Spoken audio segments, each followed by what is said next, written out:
Hello, everyone. Oh, I'm so excited to be here with you on this really crazy Wednesday morning. Getting closer to Christmas, that holiday season, all of that good stuff. So just going over some quick housekeeping. First, I want to welcome people who are new to the Travel Esquire community. We are here every Wednesday at 10:30. Every once in a while it changes depending on what's going on. But at 10:30, we are here to go over some legal issues that you may face in your travel business. I'm here to provide you with some information, answer any questions you may have. So I'm putting some things in the chat. If you have any questions, please um, put them in the chat. Put the letter Q in front of your questions. I'm putting that on there now. If you are not a member of the Travel Esquire email list, get on it. I'll get the link for you in a second. That way we can you get little tidbits. I just recently sent out my first tidbit newsletter and got a lot of great feedback on that. But you'll only get that by being a part of the Travel Esquire email list. It is free to you, just some legal tidbits that you will not get on the stream or on my website, just for those who are whatchamacallit, who are generous enough just to give me your email. So first of all, I want to say hello. We have here, and good morning. We have Connie here. Connie, thank you for joining us this morning and being here today. Really appreciate you coming through. Michelle, she's from Syracuse, only about 2 hours away from me. I know you are not enjoying this unless you like the cold. It's getting colder and this winter is getting weird and but I love my fellow New Yorkers, New York till I die. Doesn't matter where I'm at, but welcome to the Travel Esquire community. We also have Maryland. Oh, and you're in California. Love you, Maryland. Thank you for tuning in. Maryland is one of the people who has encouraged me to do this type of channel and to be present in the travel space as an attorney. So thank you for tuning in, Maryland. I know it is early there for you, so I appreciate the support as always. And Elena, thank you, Elena, for joining us this morning. Hopefully, you guys are here to get some great information for your travel business. But I appreciate you taking the time and tuning in. If you haven't, please make sure you subscribe and hit the reminder. It was the little bell button at the bottom and like the stream. I get views and all that good stuff if you like the stream and people are able to find me quickly. So for other travel agents who are looking just for some information about how to legally protect their travel business, let them know that I'm here. Yeah, Michelle, I don't like the cold either. No. I am a summer girl. I am a Cancer. Give me the heat. Give me the sun. Give me the warmth. This having to put on clothes and coats and boots, nah, it's for the birds. So I get it. I get it. So let's go into why we're here today, which is to talk about drafting pitfalls. So we've had two other videos in the terms and conditions series. It's on the playlist on the website, on the YouTube page. Sorry about that. If you want to go back and view them, if you haven't, please do. It's all a build up until we get to the end. After today, we have one more topic, which is enforcing your terms and conditions. Then I'm going to have a live Q&A session to go over everything that we talked about and then things you want to talk about. So that's in 2 weeks. It's sort of my Christmas present to you. You get an hour of my time where you can ask any questions that you wish. So with that being said, let's get into your drafting pitfalls. So far you learned about what the difference is between your terms and conditions document and your terms of use document. Then you went into some of the things that you should have in your terms and conditions document to make sure it protects you and your travel business. Now we're going into how to draft that terms and conditions document, again for maximum protection of your travel business. So the first thing we want to talk about is to make sure when you're drafting your terms and conditions document that you're not dealing with unclear terms. What do I mean by that? So unclear means um you're saying that I have a refund policy, but not explaining what that refund policy is. Is it a non-refundable deposit? Is that refund policy non-refundable period? Do you get all your money back? Do you get your money back if you cancel by a certain time? All of those things are are different terms, but you got to spell it out. And if you don't spell it out for your clients, it makes it confusing for them. And that's a hole in your terms and conditions, that document that they can get through in case there's a dispute. You got to remember your terms and conditions document is here. It's not going to prevent a lawsuit or disputes from happening. But what it will do is to help you defend those things and give you a leg to stand on. Okay? The next thing you want to talk about is whether or not you have clear terms. Make sure your terms are clear. Make sure they're not confusing. Make sure they don't conflict. Now, this isn't a this can be an impossibility, the conflicting part, by the nature of our business. What do I mean by that? So, if you're doing FITs and if you're doing groups and or destination weddings, or you're doing group contracts, your terms regarding especially your refund policy may conflict. For instance, for an FIT, you may say, okay, um, you're going through a supplier most likely. So those suppliers will tell you what the refund terms are. You may have a strict non-refundable policy, but a lot of times the FITs are like, nope, we hold on to the deposit. Then after that, we give the money back, and you have no control over that. So your FIT terms conflict with your terms and conditions. Happens to me all the time. So, how do you deal with that? What you do is say something in your terms and conditions, say, these are the terms and conditions. However, in your proposal, your refund policy may be different. Whatever is in your proposal will prevail. So now you've dealt with that conflict and said, okay, my terms are I'm not going to have, whatchamacallit, I'm not going to have any type of refund. However, I understand that I can't control this portion of regarding the refund for this vacation. So I'm going to handle that in the proposal, let them know what that refund is in that proposal, and my terms and conditions will address that. So now you've dealt with the conflict and you let your client or prospective client know what the actual refund policy is. And hopefully you haven't confused them, because with the confusion, it's bad for customer service, talking with your client, communicating with your client. Don't confuse your clients. Make sure everything flows. Make sure things don't conflict. And if they have to conflict because of the nature of the business, deal with it. Don't leave it out there hanging, because that causes confusions too. Deal with the conflict. The other part is not dealing if there are terms that conflict. Again, I just went into that. Deal with the conflict in your terms. If they're there, it's not an impossibility that you won't have terms that won't conflict. The nature of our business, each supplier has different terms. So another way of doing it is saying that, hey, I'm just going to say whatever's in your proposal is what your refund policy is, right?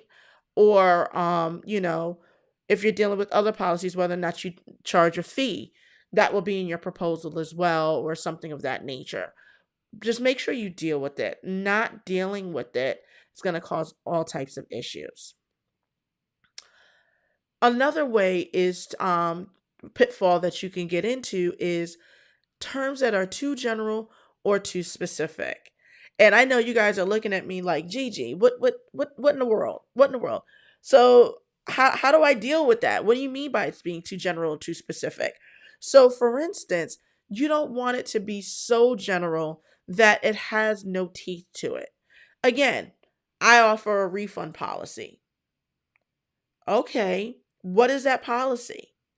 Let me know what that policy is, right? Or I charge a fee. Is that fee non-refundable? When is that fee due? How do you collect that fee?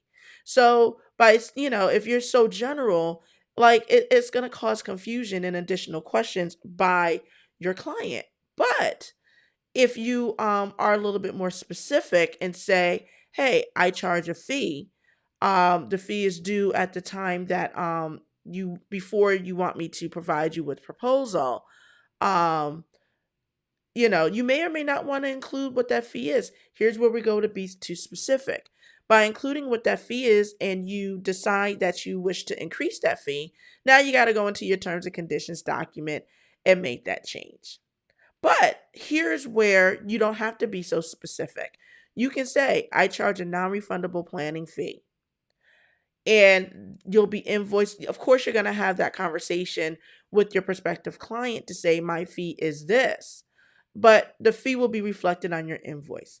That way, if you want to charge a different fee than what's in your terms and conditions, maybe you get a feel that this is going to be a difficult client. You want to add on a difficult client fee. then you have that room to do that. So now you're not so specific and locking yourself in, but you've stated that you charge a fee. That fee is non-refundable, and when you get your invoice, that will reflect the fee, and it's due and payable before you do any work. There you go. Not too general, not too specific. But again, you have to whatchamacallit, it's a fine line. You want to give yourself enough wiggle room so you can make business decisions on the fly and you're not so locked down because your terms and conditions are locked down. But at the same time, you also want to make sure that you don't give yourself so much wiggle room that the policy has no teeth to it.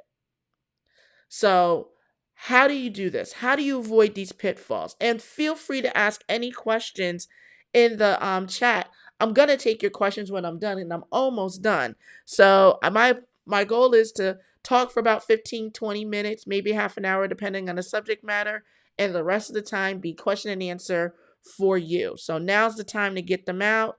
Please tell me your question and answers, and also say hello in the chat to your fellow agents. We're all here to help each other. We're all part of the Travel Esquire'd community. If I didn't say hello to you at the beginning, or you're just tuning in, hello, how are you? Make sure you put a Q in front of your question in the chat so I know it's a question. So now let's go into how to avoid the drafting pitfall. So quick recap of some of the things that I put out there. One, making sure you don't have unclear terms. Make sure the terms in your terms and conditions are clear, concise. You say what you mean what you say. Okay? The second is to avoid conflicting or confusing terms. So if your terms conflict, let's say the terms in your terms and conditions are non-refundable, but the FIT terms are different, those are conflicting terms. Or if your terms are confusing to the client, meaning that, again, because they conflict, you've now confused the client. They don't know which term and condition, which refund policy applies to them. If you happen to have conflicting terms, deal with it. Deal with it in your terms and conditions. That reduces the confusion, and the client or prospective client now knows what applies to them. And the fourth is making sure you don't have terms that are too general or too specific. So those are the four major pitfalls that you should try to avoid when drafting your terms and conditions document. So again, now you're asking, Gigi, how do I avoid these things? I don't draft terms and conditions documents all the time. This is your job. You're the attorney. You do all of those things. So how do I avoid these pitfalls? So the first one, the major one, is to sit down with your pen and your paper or your iPad, or if you have some type of mapping program. I know that like ClickUp and Trello, those project management systems include some type of mapping program. Make sure you map out your customer journey. I know you're like, what? And drafting your terms and conditions, before you put pen to paper and say, I am XYZ travel agent here to curate the best and memorable travel experiences to you, my clients. However, these are some terms and conditions you have to abide by before you do any of that. Map out your customer journey. What does that mean? You put yourself in the shoes of your customer, okay? When you do that, that then says, okay, as a customer, I am going to experience XYZ travel agency through the website, through Facebook, through word of mouth. Maybe the word of mouth or referral brought me over to the website or had me email the travel advisor in their agency. All of those different entry points into your travel agency. Map those out and map out what those experiences look like. If somebody comes to your website, is it easy for them to schedule an appointment with you? Is it easy for them to get information about you? Is it easy for them to get information about your agency? All of those things are very important because on your website is where you're going to want to have your terms and conditions document as well as your other policies, right? So now you've done that. Now you have your entryway, okay? So if they go into my terms and conditions policies before they even talk to me, what will that look like? Can they easily read it? Can they download it? You know, now they've gone through all of those things and hey, we're here. I want to talk to you, travel agent. Okay. Do they have access to now they schedule an appointment? Hopefully you're sending appointment reminders. And in those reminders, are your terms and conditions there? Okay. What's there? What are they seeing? Okay. What are they experiencing? Are there ways for them to become confused? Are there ways in which they encounter your terms and conditions in those manners where there's conflicting information? Do they know what to expect from you? Okay. Next part. Okay, you guys have your initial call. Okay. Where in there are there issues that you can pinpoint? You know, what you're looking for is places of friction between you and your prospective client and try to deal with that in your terms and conditions document. All you want to do is with every experience that your customer has from beginning of the vacation planning experience to the end where they're actually go on their vacation, they have a great time, they return, that you're able to find friction points between you and your prospective client and hopefully deal with those in your terms and conditions documents. That's why it's important to understand what your client experience is and to put yourself in their shoes because that will help you quickly identify what the friction points are, where there's points where you can deal and with those points, now you can deal with those in your terms and conditions document. It also helps with marketing too. And what you want, the message you want to convey in branding. So mapping out your client experience is helpful in so many ways, but most importantly, with drafting your terms and conditions document. Okay. So that's basically where we are. That took not that long of a time. So I want to hear from you. I don't see any questions in the chat, but now's the time. Give me your questions. Let me know what you're thinking. And it doesn't just have to be on this topic. It can be on the previous terms and conditions topics as well, or any other topics that you may be facing as a travel business owner. But I do want to say hi to Mona. Hey Mona, thank you for tuning in from Chicago. I really appreciate you taking the time to join the Travel Esquire'd community today. And I want to also say hello to Travels by Bethmar.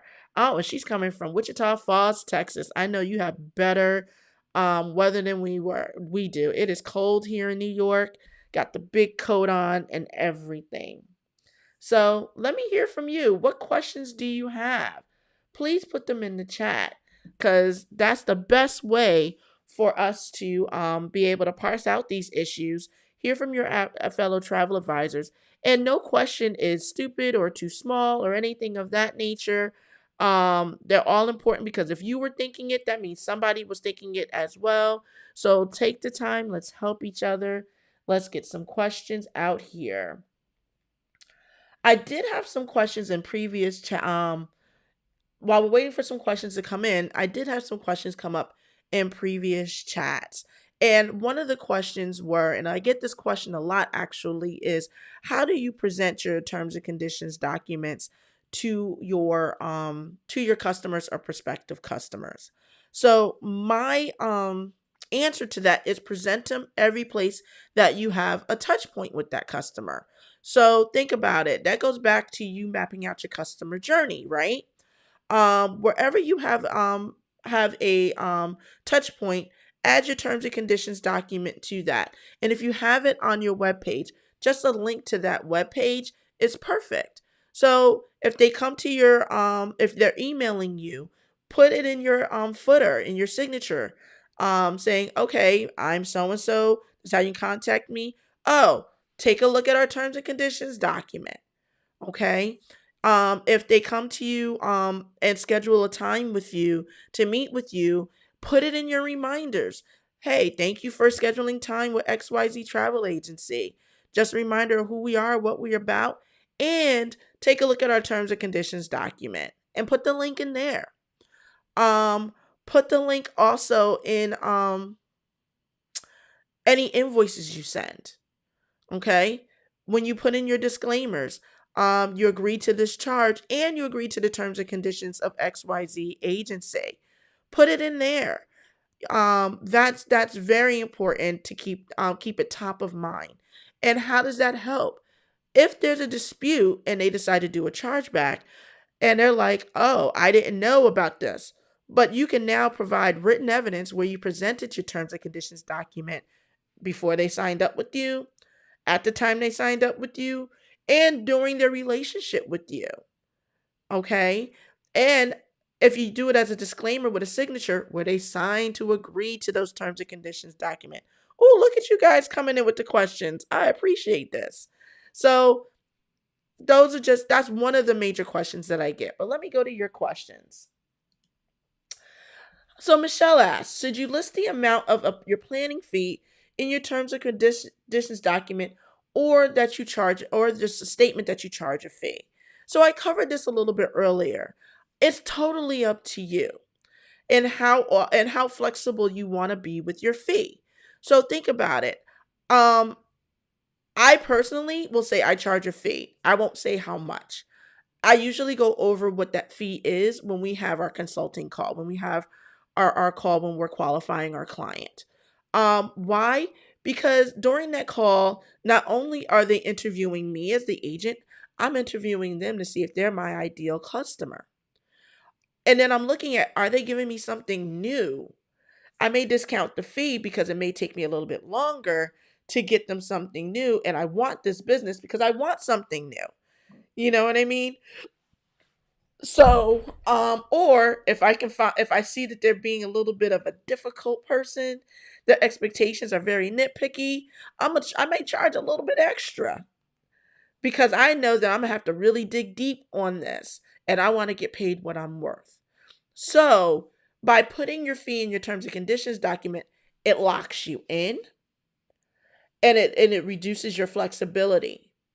You know, or maybe they're a repeat client. They've scheduled 4 or 5 vacations with you in the past year. They're coming back. It's after COVID. You want to give them a break. You want to waive your fee. By putting that fee in there, you can waive it. You're a business owner. You can do whatever you want to do.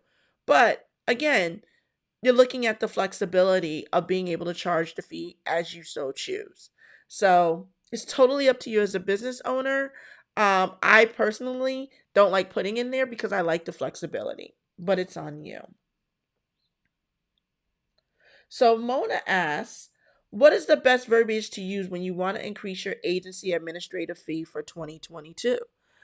Be transparent. But one of the things I will say about that is to give people notice. Like if they haven't had a touch with you in the past, they haven't booked, but they're on your email list, or there's somebody who's just totally new to you, there's really no way to give them a lot of notice. But if they're your past clients, if they're people who booked with you before, about a month beforehand, send them an email message saying, hey, we have some changes to our travel agency. We want to, make it happy holidays. Thank you for being a customer. Here's some changes to our agency. We're changing some of the rules. And those rules are, one of those rules are we're either going to start charging a planning fee or we're increasing our planning fee. If you so choose to explain why, whether it be, I had one of my clients post on her Facebook page this morning. She's like, I'm not taking clients just off the street. I'm taking them either by past clients or by referral only. I appreciate you. And she totally changed that. And that's her business model. And that's how she wants to run her business. And I applauded her. She put it on her Facebook page. I'm pretty sure, knowing her, she sent an email to her clients to let her know that she's changing her business model and how she accepts clients. But you got to give people notice and let them know, especially if it's a major change. Verbiage, just say what you need to say. Thank you for being a client. Just letting you know that we're increasing or starting to charge a planning fee. Here's why, if you want to divulge this information. And we appreciate you remaining a client of XYZ travel agency. Very sweet, simple, to the point. Just be transparent. And make it come from you. Your clients know it's you. You don't want a canned response. You want a response that comes from you. You want that personalized touch. So they know that you're being authentic. One of the things I heard earlier this week is that if you're trying to be authentic, then you're not being authentic. Authenticity comes naturally because you are being who you are. So let that come across. Don't try, just be, and it will come through and your clients will love you for it. So, Rich, hi, Rich. Is it legal for us to automatically charge a client's card on file for a cancellation fee if it's stated in your terms and conditions? Yes, so long as the client agrees to your terms and conditions. So, one of the things that I say is that one of the things that you got to make sure it's in your terms and conditions. I would also go the next step and putting it in the proposals. Something like that you want to put out there blaringly. Think about a subscription service, right? When you, even though it's in the fine print that they're going to charge your card automatically once a month, they still put out there, we're going to charge your card automatically if this event happens, and you need to affirmatively tell us you no longer want our services, and this is how you do it. Same thing with your cancellation for any fees that you're going to automatically charge. We're going to charge your card if you cancel by this date. And I would go as far as telling them to sign that they understand the cancellation fees, because people, we have our clients, we love our clients, but people, excuse my French, get pissed off if they whatchamacallit, if they are unable to if you don't tell them up front that they're going to get charged a fee, or they're like, well, I'm canceling, it's non-refundable, why are you charging me a fee? You know what I mean? So make sure they understand up front, be transparent, be honest, that you're going to charge this automatically on their card. And when they cancel, reiterate that fact.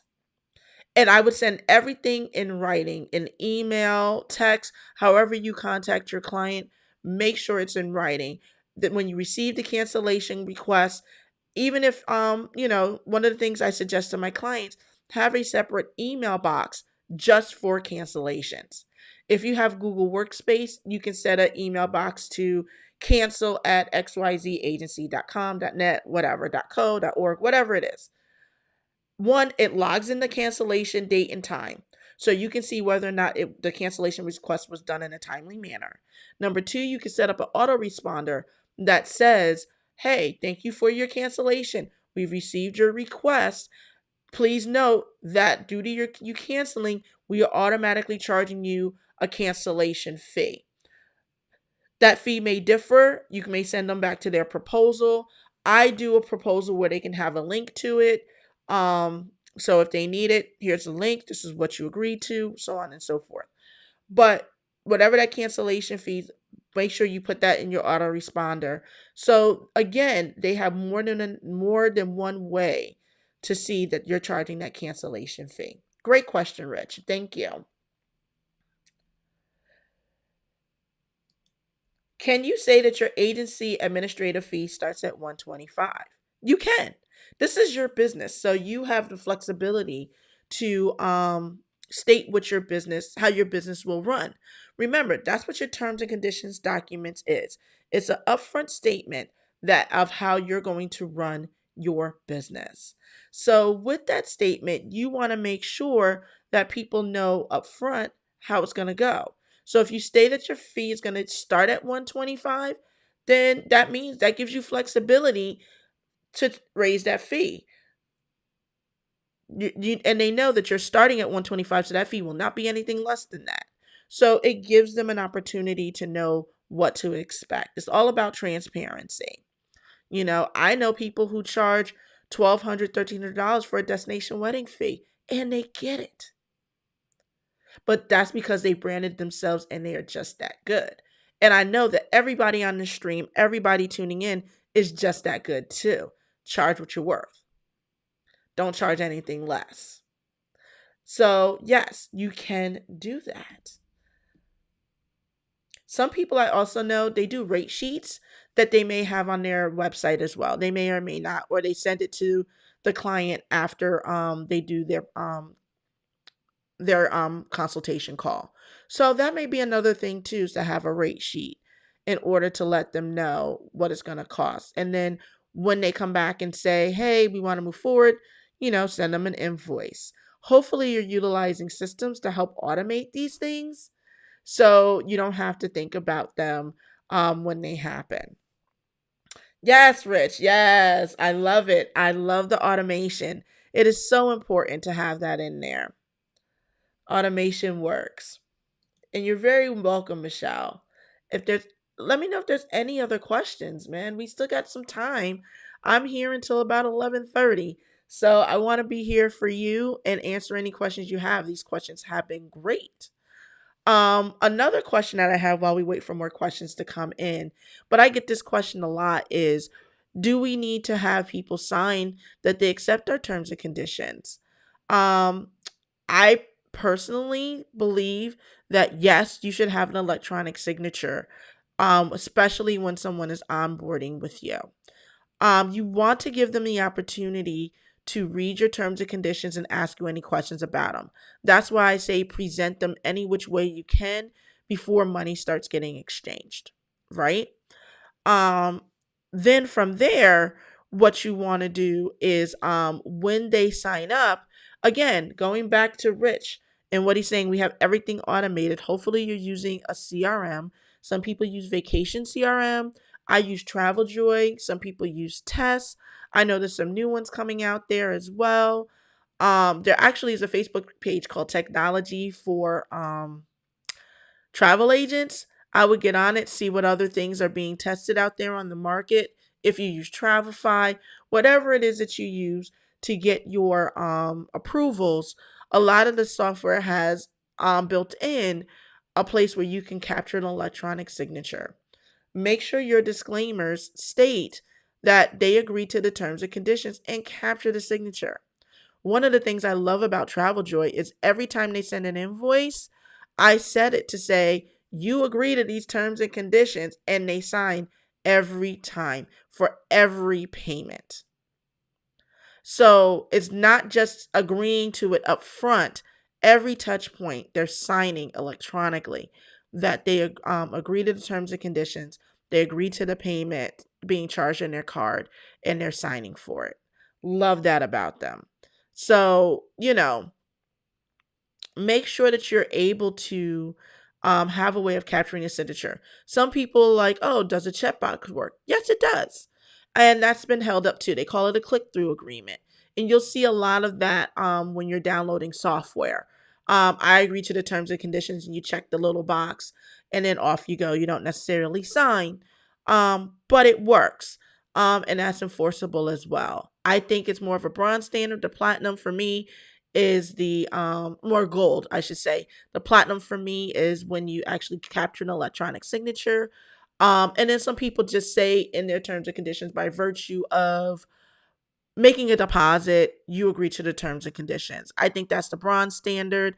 In electronic world where we can capture affirmative statements, I say the better protection for you is capturing those affirmative statements from your clients, whether it be the checkbox or the electronic signature.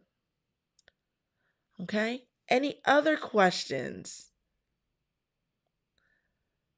I'll wait a minute or two, but I do want to remind you while we're here to make sure if you're not on the and I'll put the link in the chat. If you're not on the Travel Esquire'd mailing list, please take a moment to get on it. The reason is that number one, you get your weekly reminders of when I go live. I go live every Wednesday at 10:30 a.m. Eastern Standard Time. But also you get subscribed to the Travel Esquire'd or TE Tidbits newsletter. And what this newsletter does is it gives you information about how to protect your travel business that's not going to be covered in this stream. You're not going to get it from my website. It's exclusively for those on the Travel Esquire'd mailing list. So please take a moment to join. It takes 2 seconds. I just ask for your name and email address. I will not sell your information or give it away to anyone else. And the link is in the chat. So please take a moment and get on. Like I said, you'll get your weekly reminders. It'll have click links, so you don't have to go into YouTube and search. Just click the link, and here you go. As well as subscribe you to the TE Tidbits newsletter. So again, I'm here every Wednesday, 10:30 Eastern Standard Time. Make sure you subscribe. If you haven't, if you like the video and like what you see here, hit the little like button. It'll help when travel agents are looking for information on how to run a travel business, that I come up and help them. And if you really want to support my channel, make sure that you please share this channel with your colleagues. Let them know to get on the list. All of those good things, because we want to see you here. We're here to help. I'm here to help your fellow travel agents like you. As you know, I own my own travel agency as well, and hopefully find ways to better protect your business. Thank you for tuning in this week. See you next week. Same bat time, same bat channel. And let's get to work, everyone. Happy holidays if I don't see you. Hi, Rhonda. Oh, love Miss Rhonda. Thank you for tuning in. And if you do miss the stream, this will be available on the replay. If there's information that you want to go back and listen to, there will be a replay. So please come back, listen to it. You'll see all the series as well. And if you have questions that you didn't get a chance to ask during the live stream, please put it in the comments in the replay. I do come back to those comments and I will answer your questions. All right. So if I don't get to see you, happy holidays. Remember, next week we're going to be talking about enforcing your terms and conditions. And the week after that is a live Ask the Attorney Q&A. Please invite everybody to come to that, because you will get an hour of just questions and answers from me. It doesn't just have to be about terms and conditions. It'll be about other things. And some exciting news. I will be adding some guest speakers onto my stream starting in January. So the third Wednesday of every month, we are going to have guest speakers come in and talk about different things. So far, I have lined up a speaker talking about travel insurance and some of the changes in the travel insurance policies, and how what to look out for as you're helping your clients. Someone dealing about talking about demystifying fees, and someone talking about dealing and with influencers and how to have YouTube or Instagram or TikTok influencers, how to incorporate them and use them in your travel business. So those are the 3 topics of speakers I have lined up so far for 2022. So again, make sure you subscribe, make sure you get the reminders, make sure you get on the list, and then you will get all of the information when those speakers are coming on. So thank you, happy holidays, and enjoy your day, everyone. Bye bye now.